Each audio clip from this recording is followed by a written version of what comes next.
Okay, so I've always had a complicated relationship with food ever since I was a kid. And you might ask yourself, as I've asked myself, so then why do I paint it so much?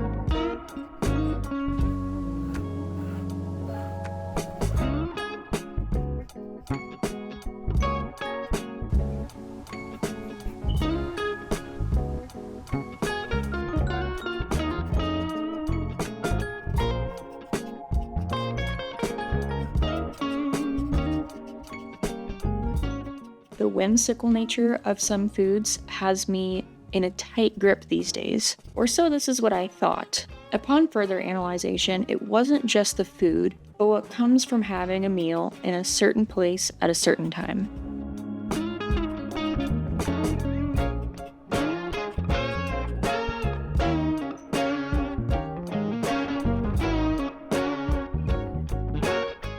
When it comes to morning brunch, I will scarf down just about anything that is breakfast related. It's the only time that really makes me seem like I'm a real life person.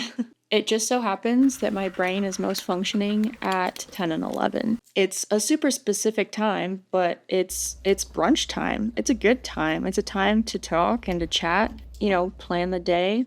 You don't even know where the day is headed yet.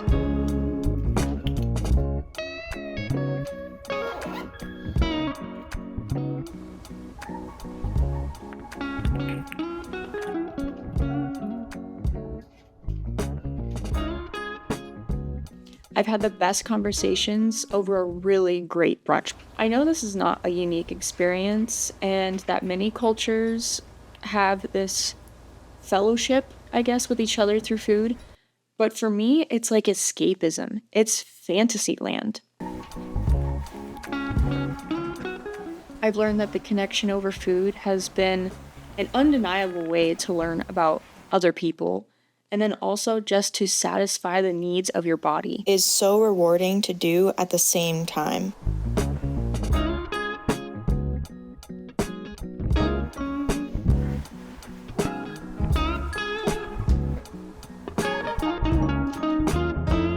So then I come back to painting food with reminiscent thoughts of a particular time of day that I enjoy, types of food that I love to eat, with a sense of wonder how my day will turn out. I think this is the essence of why I end up painting brunch food.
Okay, so to close this out, I'm just going to kind of talk about my process with the painting I'm doing right now. In my last painting that I'll do a little review over, I did honey in a teapot and some crepes.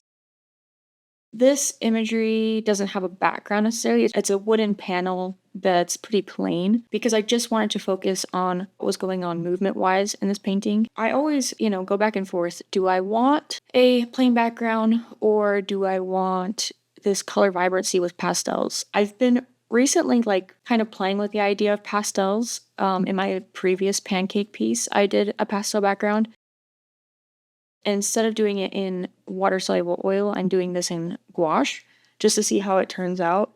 And I just feel myself coming back every single time and being so drawn to texture. Really, gouache is the only medium that I've used that I can get such a great texture. I mean, I could use watercolor, but it's not as pigmented and it would probably take me longer to build up the amount of opacity that gouache is capable of. I knew that I wanted another piece with movement because the pouring of the honey from the teapot, that was just a fun way to explore gravity. I wanted another piece to kind of make up for my last pancake piece because it didn't have the full effect of gravity that I wanted. I'm making a lot bigger of a piece. It's, I want to say, I don't know, maybe 3 or 4 times the size of the last piece that I did. But I did want to explore, again, the gravity of the syrup pulling to, and also explore, I don't know, I just love the visual imagery of things falling or being suspended in space, and then also just keeping it simple. You know exactly what the image is. It's not abstract in any way. I do like to add random pops of color and stuff, but again, it's not completely abstract. You know what the image is going to be.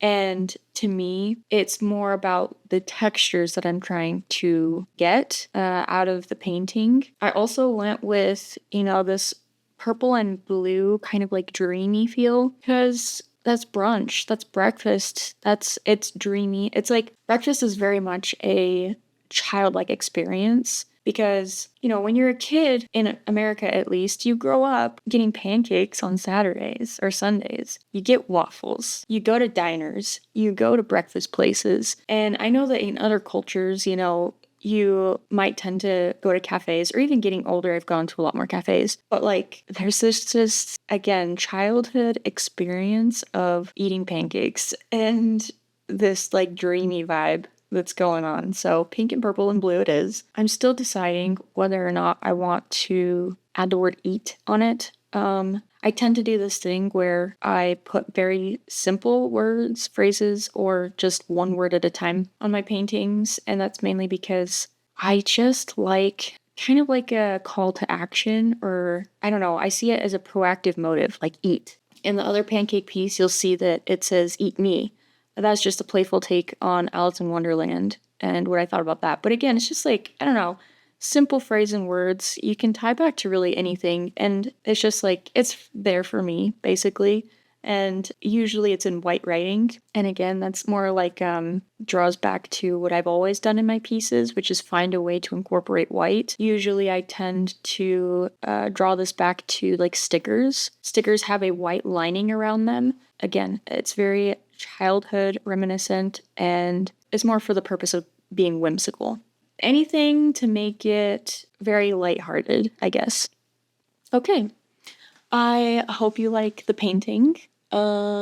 Check it out over on Instagram because that's where I usually post all of my paintings. And I'll probably submit some of these to whatever art call I can find next. But yeah, that's where I'm at so far. See you later.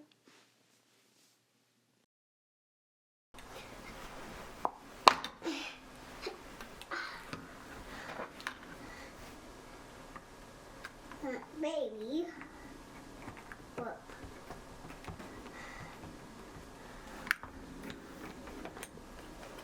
Did you know? No, keep in the bath, okay? Just keep in the bath and no water on the ground. Mama will be sad. Yeah. So I don't want all be sad. You'll be sad